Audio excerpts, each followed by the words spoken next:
Thank you so much for tuning in on Blue Radio, on Breakfast Vibe. We want to wish you a pleasant day and pray that today you will have a successful day. Thank you, and we'll see you all tomorrow on Blue Radio, bringing the vibe. You're listening to Blue Radio, bringing the vibe. It is truly a fantastic morning right here on the Breakfast of Champions. Na tunaanza kwa kushukuru Asante by Calligraph Jones featuring Kusa, and it is of course playing right here on Blue Radio. This is Man Like Kipto. This is Jembe Lama Jembe. Inakuwa nzuri tena sana. So of course if you're logging in, www.blueradio.co.ke is where you can find us, home of dope conversations and dope music. Talking about conversations. We are joined of course this morning by a fantastic guest in the building.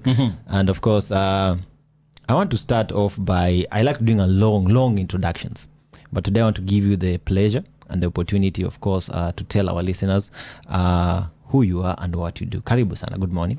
Good morning. Thank you. It's a great pleasure to be here with the two of you. Karibu. I'm actually excited to be at Blue Radio. My name is Christine Nguku.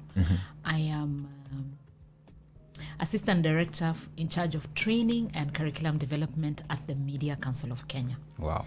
But above all of that, I'm a journalist. Beautiful. So I'm one of you.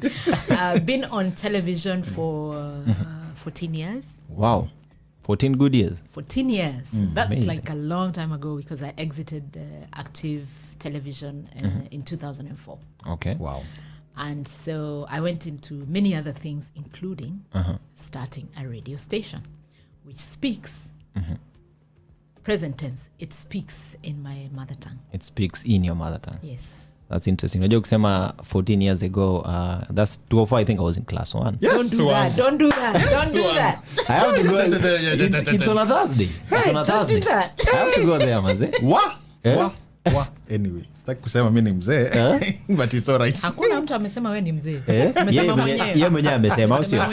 Inakuwa nzuri tena sana. Of course, it's a pleasure to have you. I'd like to get into the thick of things. There is a purpose and a reason why you are in Mombasa today. Kindly, why are you in Mombasa? I am not just in Mombasa. I'm actually in the coast region. Okay. We've done, I think, 5 of the counties that are in the coast. The Media Council of Kenya runs a program called the Industrial Placement Program Yes. for students who are pursuing journalism, communication, media studies in college. And what we do is we offer them an opportunity to be placed in the field, to be placed in a radio station, in a TV station, or in an online broadcast, one of those, in order for them to get experience and to also get to understand things on the ground. Yeah. They've been in class, they have studied a lot of theory, now to go and do the application. So we place them in various media houses for them to gain that kind of thing. It's also part of the Media Council of Kenya's support to the youth, to build skills, to give them even one more sentence on their CV for experience. Because when you apply for a job, you're asked, do you have any experience? We don't want their answer to be no. We want their answer to be yes. And so that's what we do. So we're going around various media houses where our students have been placed. We've done 5 cycles now. Since 2021. Okay. We've done 5 cycles of students. So we want to just find out, how is the program? Is it benefiting the media houses? Is it benefiting the students? Is there any place where we can improve? Is there something else that we can add to it, to just tweak it, to make it nicer, to make it better? Also to build the youth, and to also for them to know that we also care about them. We don't want to just throw them in a media house, send them a small stipend and just forget about them and just say, I just send out the paperwork. It's good for them to also put a face to the people who work behind the scenes. Unajua inanikumbusha ile time mzazi anakuja visiting.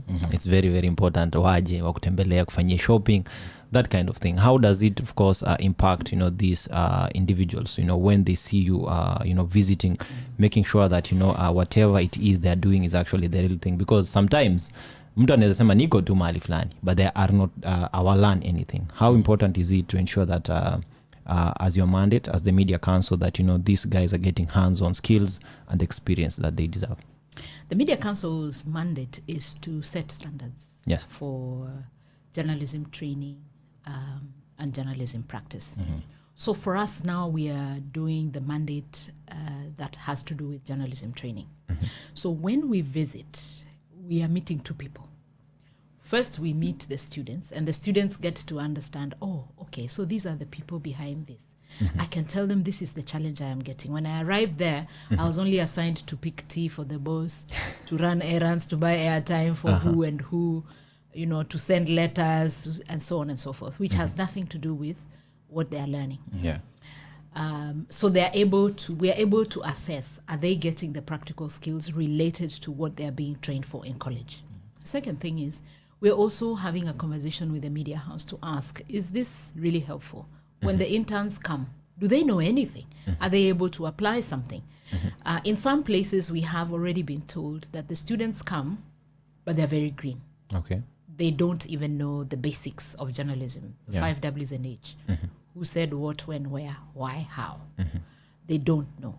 So they have a task of first training the person a little bit for about a week and a half for them to get the basics and then to be able to apply a little bit of them. And then they attach them to a person who is a little older, maybe a regular member of staff, to go on various assignments with that with the student.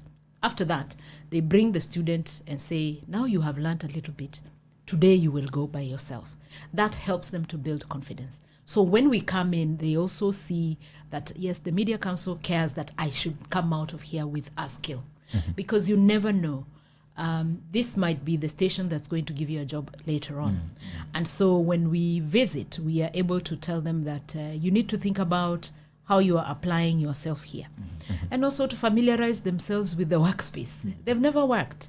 They've never been to anybody's office. They've never understood that there's a manager, there's a deputy manager, what to do with those people. They've just been in class. So now they are getting the experience of the work environment. So that actually is very, very helpful for the students. It also builds confidence that, they realize that, there are people out there who care about us. There are people out there who want the best for us. There are people out there who want us to learn and be prepared to get into the job market, which is very competitive. So we've prepared them, we've given them at least the first step so that they can move on to the next. All right. Safi. Tukitoka upande wa wanafunzi ambao mnawazingatia sana, kuna hivi vyumba vya habari ambavyo ndo wanafanyiwa training pale ndani. Je, ni vigezo vipi ambavyo mnaangalia kwa vyumba vya habari ambavyo hiki chumba cha habari kinatosha tupeleke hawa wanafunzi? Vyema sana. Pale mambo ambayo tunazingatia sana ni kuangalia kama kuna nafasi. Naam. Wajua ni nafasi tu, hata kiti na meza ambapo huyu mwanafunzi ataenda atakalia. At least atasikia amefika mahali ambapo yuatakikana, mahali ambapo ametengewa nafasi yake. Number 1. Number 2, tunaangalia pia vipindi vyao viko namna gani. Je, mwanafunzi akienda pale, atafunzwa jinsi ya kuproduce kipindi, jinsi ya kuongea kwenye microphone. Wengine hawajawahi kuwa kwenye nafasi kama hii. Hawajaona studio inafanana vipi. Manake sio colleges zote ziko na studio. Kwa hivyo wanakuja pia wanaanza kuangalia na kuanza kuwa na uzoefu wa kuwa pale ndani ya studio. Jambo la 3 ni kuangalia kama wana mtu ambaye wamemtenga kando, ambaye bali na kazi zingine ambazo atafanya, pia atamwangalia huyu mwanafunzi, atamwambia hapa tunafanya hivi, hapa tunafanya hivi. Kesho ukija tutajaribu ufanye hivi. Tuseme hata kitu rahisi kama voice training. Sio kila mtu ambaye ana sauti ya kutangaza. Lakini wote wanataka kutangaza. Sasa wakiingia pale ndio tunawaambia sio kila mtu ambaye atatangaza. Kuna wale ambao wanaweza kufunzwa kutangaza na wakawa na hiyo sauti ya kutangaza. Kuna wengine ambao hata tukimfunza ile sauti Mungu alimpa si ya microphone. Lakini hapo sasa akiingia, kwa sababu kituo cha utangazaji kiko na yeye, wanamwangalia, wanamuelewa, alafu kisha wanaanza kumtrain pole pole. Wanamfunza, ukienda kwa microphone unafanya hivi, unafanya hivi. Wakati unasoma habari zinasomwa hivi. Sio vile vitu tu utasoma tu kama kitabu unakimbiza watu hawaelewi, wasikilizaji hawashiki. So hayo ndo mambo ambayo tunaangalia kama kituo hiki cha redio. Kiko na nafasi ya mtu ambaye atakuwa na wakati wa kumfunza kidogo. Hata kama sio siku nzima. Masaa kidogo tu, alafu kisha atamfuatilia aone ameshika, na kama ameshika wataweza kumweka hewani ama watamweka kule nyuma. Labda yeye ni mtu atakuwa ni mzuri sana kwa research. Yeye afanye utafiti wa vipindi vyote, yeye akikuandikia, wewe mwenyewe unakuwa ni umejua kweli. Show imeiva kabisa. Kweli. Lakini labda kuna wengine ambaye yeye hawezi utafiti, lakini sauti yake ndo hiyo. Akiingia kwenye microphone, wasikilizaji hawabanduki. Unaona? Kwa hivyo hapo ndo hiyo talent yako kama mwanafunzi inavutika. Ndo unaweza kuiona that huyu ako strong na hii, huyu yuko strong na hii. So hayo ndo mambo tunaangalia kwenye kituo cha radio. Katika kila soko huwa hapakosi mwendawazimu. Kabisa. Na mara nyingi hawa wanafunzi tukiwaleta katika training kama hizi, nafasi mbalimbali, sijui kama nyinyi pengine iwapo mmepokea kesi za utovu wa nidhamu, na ikiwa mmepokea masuala kama hayo ama kama bado hamjapokea, najua kuna moja itaweza tokea, swala kama hilo mnapambana nalo vipi? Wakati tumeanzisha hii program ya internship, tumekuwa na complaints, utovu wa nidhamu. Wakati mwingine ni upande wa radio station, wakati mwingine ni mwanafunzi anakuja siku ya kwanza, siku ya tatu asema, bwana, hawa watu wananiamsha mapema, mimi lazima niwe kwa ofisi saa 2:30 bwana, hiyo ndo time nageuka hivi.